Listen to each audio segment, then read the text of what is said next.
Dr. Richard. Questions, guys, questions. Let's use the next 20 minutes, which we still have with Dr. Richard for discussions, right? So all those questions you've been bubbling with about probably some of the things you're working on, I think this would be the best time to bring them up. Yes, Stanley? Thank you so much, Dr. Richard. That was amazing, like a mind opener for me. So I have a question as regards to in Africa, when you talk about cellular economy and recycling, because of the lack of financial support, let me say that's the reason for improper recycling of some certain waste. So for example, electronic waste for recovering some of those minerals, they cause more pollution than they prevent, like they cause more problems than they are trying to solve. So the question is, what do you think would be the way forward for Africa when it comes to proper recycling of different type of waste materials? Yeah, I think let me just quickly answer. Beautiful question, Stanley, right? Yes. So this is the point. So there are two aspects to your question. The first is that there have been a level of secularity happening at a local level that is never really recognized, right? We grew up in the continent, we used to wear one clothes, we used to wear slippers or what we call it. They get spoiled, then they will go and use a hot iron stuff and make it to get tired, you still continue wearing it. So we've been doing some recycling to an extent, and I think we cannot discard that. And that's why it goes back to my point of narrative. We do not project our contextual solutions with pride. Then we wait to be told sometimes how we need to do it. Then we get lost. Oh, it means we've never done it. No, we've been doing it. That's that. So the question now is, how do we turn that into a business? Because if you look at the recycling has just seen as we're throwing away waste. No, waste is wealth. It's a resource. So that narrative mindset that, oh, anytime you see waste, you see money, you know that is wealth. And now then we move to the next level of retooling and skilling young people, which this can happen at different levels, right? Like schools should be able to start teaching this aspect of pollution as a business opportunity. Every entrepreneurial program or business courses should focus on the aspect of waste and pollution as a business arena for Africans. And that's where it goes back to the context I was mentioning. Our educational system is mismatched with the realities we face. And that's why any opportunity I get, I try to echo these points. And so your question is spot on. It is excellent. But the point is, we can be able to tap into these things, also building on what works. And therefore, leveraging on what works and also tapping on that through a business lens, that becomes an opportunity.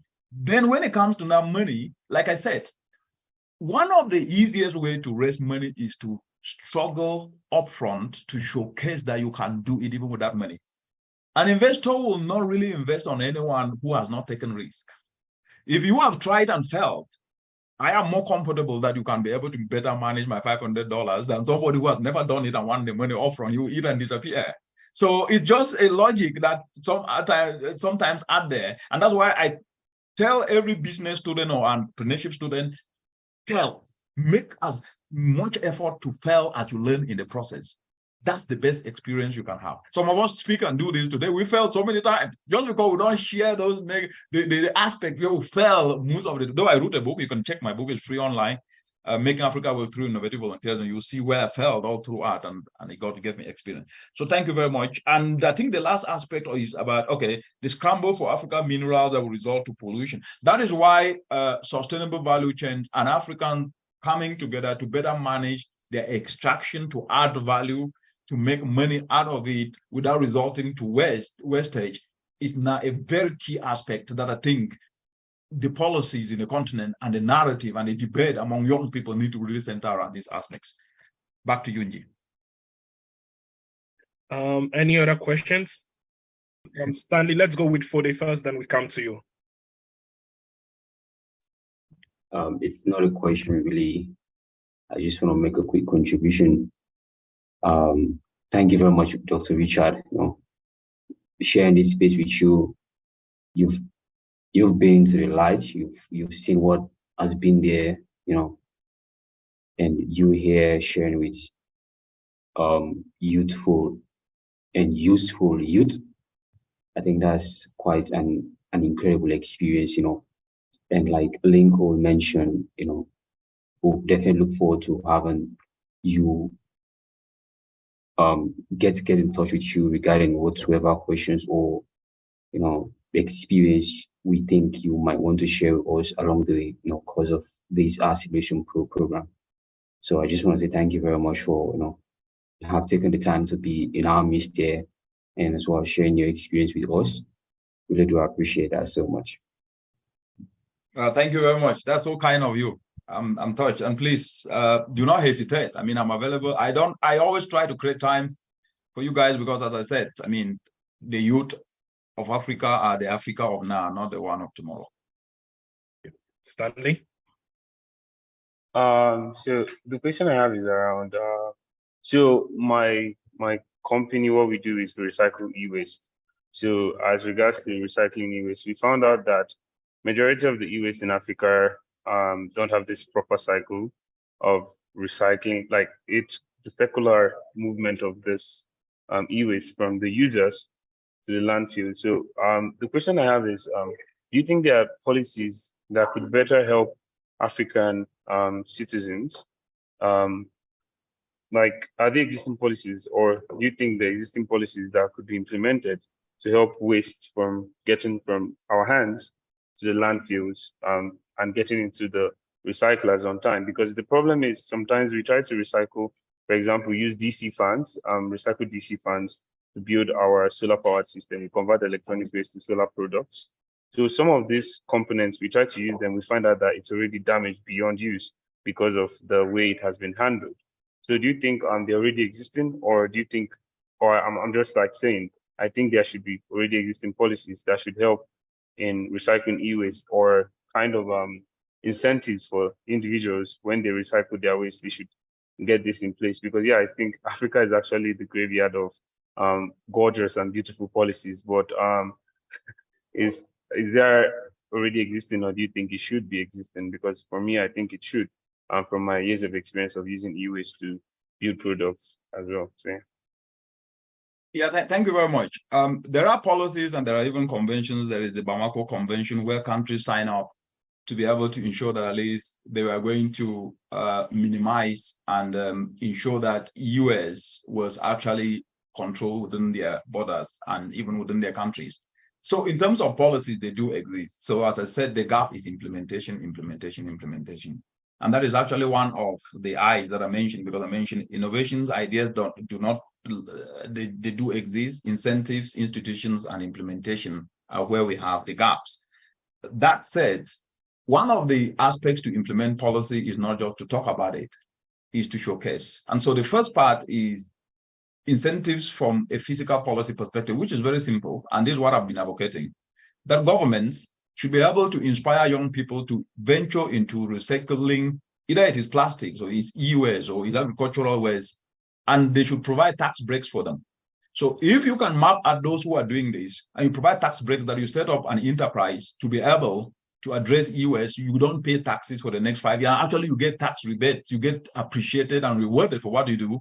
We will then have voluntary young people who are learning this trade and coming up with enterprises that will help to solve the problem that it's only been incentivized by government. That is one. The other aspect, as you've mentioned, and that's what I'm actually saying, is that there are people who have their companies and there are people who are even trying to address this US issue, but they do it in silos as individuals or just as a group of people. My argument have been, why don't we use cooperatives, which I mentioned, so that every young person who is interested in this e-waste or anything to do with pollution, including e-waste, can then be able to register in that cooperative and then get trained so that they work within a group that can be easily recognized and they can be traced, because where you can trace action, it also ensures accountability and you can actually be able to quantify what has happened. And therefore, they also get health and safety gears, because most of these people don't even have health and safety gears. You see them removing some of these electronics that have toxic, contaminated material, whether it's gold or cadmium, all those things, without even having protective gear, because they don't have the money. But if there is a cooperative that can then be able to work with these young people and then engage those who can train them in a very structured way, that will help to solve this big problem and create opportunities for people in the continent. So it's a beautiful question you asked. It is relevant, but I believe it can be changed using a very simplistic, logical approach, not this heavy top-down big grammar that we keep hearing all the time. So I'm going to go to George. I'm mindful of Dr. Richard's time. George, then Israel. Yeah. So thank you so much. So I really love the content and also like the facilitations. I mean the teaching. Yeah. So basically my question is regarding in the process of circularity. So you just highlighted something that came into my mind and reminding me that, like you said, being a youth, I mean, you have to be a useful. So, but in the context of textile sector, so I just saw that from the statistic, it is only 1% in textile sector is recycled, and 99% is the waste and is not being recycled. So my industry is based in the circular, in the textile sector. So like being youth, you have to be useful, but in a context of resources. So we just face this issue of like getting the entire resources to fully and rootedly solve this problem of 99% of the waste that is being like thrown out to the landfill. So I just want to ask if there are some tips and also some importance thing like came into your mind or like in your experience in the textile sector that you can share with us on how we can go through this 99% of the waste that is getting like into the landfill. Thank you. Excellent. Thank you very much, Josh, and thanks for the compliments. I appreciate. I mean, you guys are very knowledgeable. All of you are asking very brilliant questions here and realistic questions, not anything jargon, but very practical. I love that. I love practicality. Good point. So one of the beauties of me engaging with you guys here is that South-South cooperation can be fostered because I work with so many people across the continent and young people. And actually, there is a lady in Nigeria called Adejuka who has a business called Planet 3R, and she actually converts textile into other apparels and other things. So the easiest way to answer you is I will provide that engagement, and so that you link up with such a person, so that from a practical perspective, they can give you tips, they can give you how they are doing that. Because as you rightly said, the 99% is the opportunity, but how can it be tapped in a way that addresses context? I would still go back to contextual reality, because sometimes when young people start businesses, they want to export immediately without also targeting the local market. I always tell people, once you own the local market and you can now start exporting internationally, you have what I call a buffer, because you can always fall back if there is any international shock on anything. We saw oil, right? I mean, we saw wheat, where prices went up.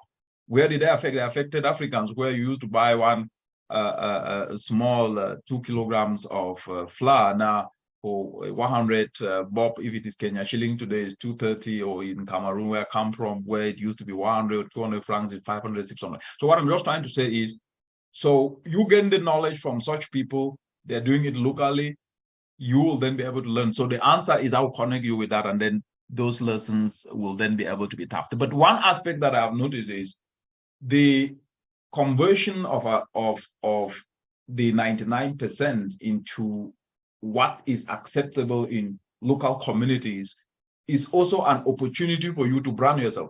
Why am I saying this? What you do differently that fit your context makes you more unique. But sometimes we want to do what others are doing elsewhere, right? And because there is 99% gap, it means that very few people are doing it correctly. And that's why Adejuka in Nigeria, I really want her. I will engage her, and then I will make sure that maybe we can have another session where she comes in and discuss this if you guys want, but I can find out from her how that is done. I think a lot of people will benefit more from that. Because answer your question really more from a practical perspective. Yeah. Israel had a question. Israel, I saw your hand up. Hi, Mr. Richard, Dr. Richard. Thank you very much for a very insightful session. I really learned a lot, and I believe same with every other person on the call.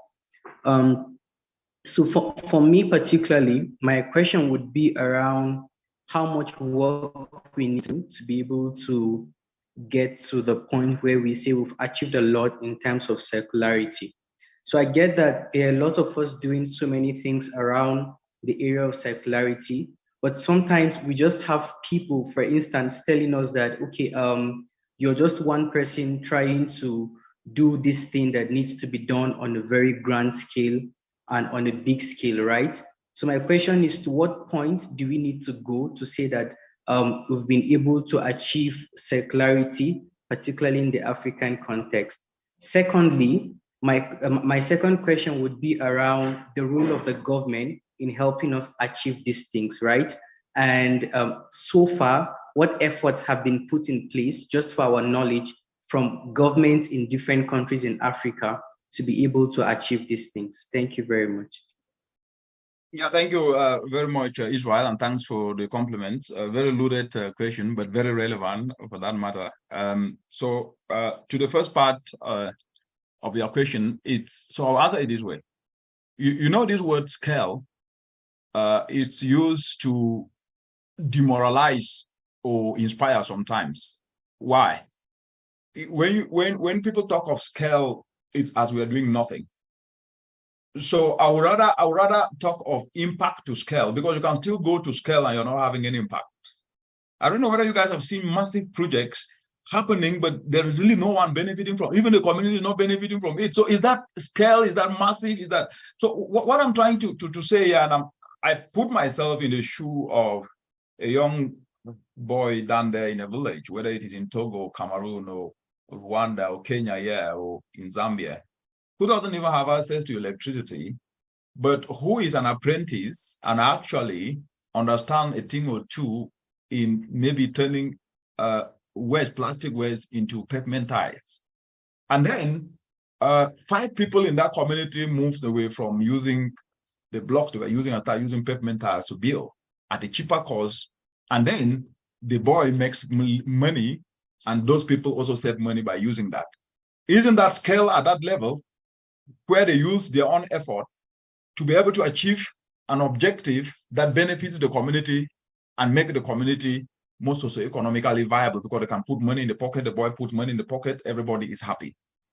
The question then should be, how do we build, and I love the way you put it, how do we build on those pockets of successes and make them the norm, not the exception? And I think this is where the problem of scale comes in Africa, that what the young people do, either in their individual capacity or even as a group or associates of other organizations or enterprises, do not get elevated to be built on, then new things usually come in and discard that to start afresh. So the point of bringing impact to scale must be to build on what exists and what is ongoing as we close the gaps, and use the structures that I mentioned before. You can only work together when you use structures that are accessible to people, and communal cooperatives in local communities can be able to pull people. And then once you pull people, you can then have economic of scale, because even if it is selling the product, you can have a market. Even if it is to train people to have the skills so that at least they can turn more plastic waste into apparels, or more agricultural waste into fuel briquettes, or more plastic bottles into pavement tiles, you will now start to see that everywhere this will be visible. But that needs awareness, that needs inspiration that moves beyond academics to have frank conversations like we're having today. And that means connecting those who are also doing it and they're like-minded with those who wants to do it. So it's not a one-size-fits-all, it's a whole system approach that needs somebody who can drive with that leadership.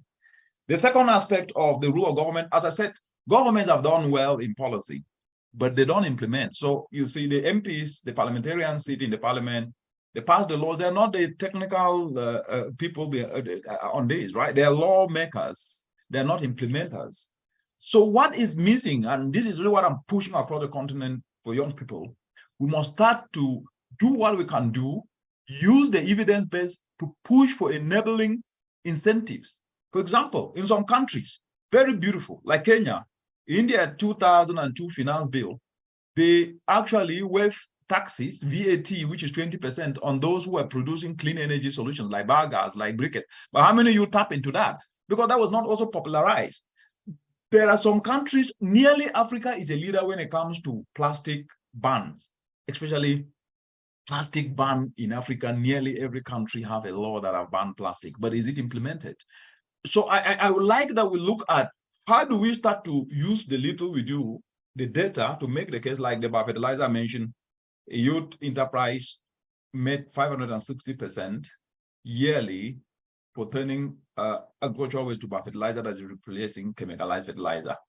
Can governments then waive taxes and provide incentives in terms of tax breaks for anybody who venture into that business? And then also integrate in every curriculum climate actionpreneurship, pollution and waste actions in every curriculum at every level for students to be taught, so they come out ready for this market and do that. That's a low-hanging fruit at the policy level that can be done. And then the last part is these resources that we ask and talk about all the time. What we are pushing, and I'm really a champion of it regardless of any space that I see, is government do not necessarily need to have a lot of money to support the young people. They should use that little money to incentivize private banks and cooperatives to lend to young people at zero interest rate. So if you are given $10,000 to do something and you pay over 5 years at zero interest rate, that's just free money given to you to build your business. And after 5 years, you can then pay it back with that interest. That's as simple. So government should develop what we call de-risking tools, which is very simple. A central bank in any country, so we have 50 million US dollars. This money we're going to work with this bank, this cooperative, this, to be able to start working with young people and show evidence that they are actually addressing this particular problem in circularity. And if they default, and those who cannot be able to have a credit history, they are given some grants. But when they prove that they can better manage those grants, 5,000, 10,000, well, then they can be top up. That's an incentive that is practical to implement with that. You don't need rocket science on this, but I keep pushing it, and I hope this can happen. So that answered that question of what can governments do. They're doing okay at policy, but I still believe it's the bottom that we need to turbocharge with these solutions. People like you, even in mainstream discussions, bring this up, and where you see those who are doing it, force them to bring the data. So you meet your MP, you meet your councillor, you start to say, look, this is what we want. It's working in Nigeria, it's working in Cameroon, it's working in Kenya, it's working, we want to do it, we want this. So that at least you are more focused on a solution rather than just talking dry politics, as I call it. Yeah. Now, I mean, Dr. Richard, thank you very, very much for your time. I think if a question comes up, I'm going to channel it to you through email. But I mean, we really, really do appreciate your time, and we do not want to keep you any longer. Please, thank you so much for joining. Yeah. Well, thank you guys very much. And please, thank you for inviting me. And as I said, being young is an opportunity, but being useful is even more exciting. So be useful and do the best for our Mother Africa. Be blessed. Bye-bye.